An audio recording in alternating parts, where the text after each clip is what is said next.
Hi and hello everyone. This is Preeta. We are seeing class 8, chapter 8, simple interest and compound interest, exercise 8.1. In this video, we are going to see the seventh sum. The simple interest on a sum of money for 3 years at 12 1 by 2 percentage per annum is 1500. What will be the compound interest on the sum at the same rate and for the same period? So they have given the simple interest, which is 1500 with a rate of interest 12 1 by 2 percentage, which we can take it as 12.5 percentage, and then they have given the time period for 3 years. We need to find out what will be the compound interest for the sum at the same rate and for the same period.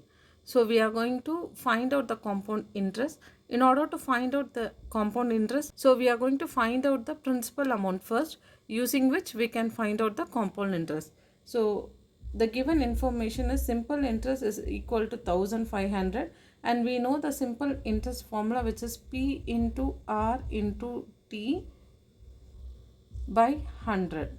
So we are going to substitute the value. 1500 is equal to, we don't know the principal amount, so we are keeping it as P, and rate of interest we can take it as 12.5 percentage, and the time is for 3 years, divided by 100. Since we are going to find out the value of P, we can take the remaining value to the other side. So the denominator goes to the numerator. 1500 into 100 divided by 12.5 into 3, which is equal to the principal amount. We can cancel the values. So when we cancel, we get principal amount is equal to rupees 4000. So using this principal amount, we are going to find out the compound interest. We have found out the principal value. Now we are going to find out the compound interest separately for each year. So compound interest for the first year, we can use the same formula, principal amount into rate of interest into time by 100. So the principal amount is 4000 into rate of interest is 12.5, and we are going to find for 1 year, so we can take the time as 1 divided by 100. So when we cancel the values, we have 40 into 12.5 into 1. So we will be getting the compound interest as 500. So the compound interest for the first year is 500. Next, we are going to find out the compound interest for the second year. Before finding out the compound interest for the second year, we are going to find out the principal amount for the second year. So the principal amount is going to be the principal amount plus the compound interest of the first year, which is 4500. Now we are going to find out the compound interest for second year. Compound interest for the second year, we can use the same formula,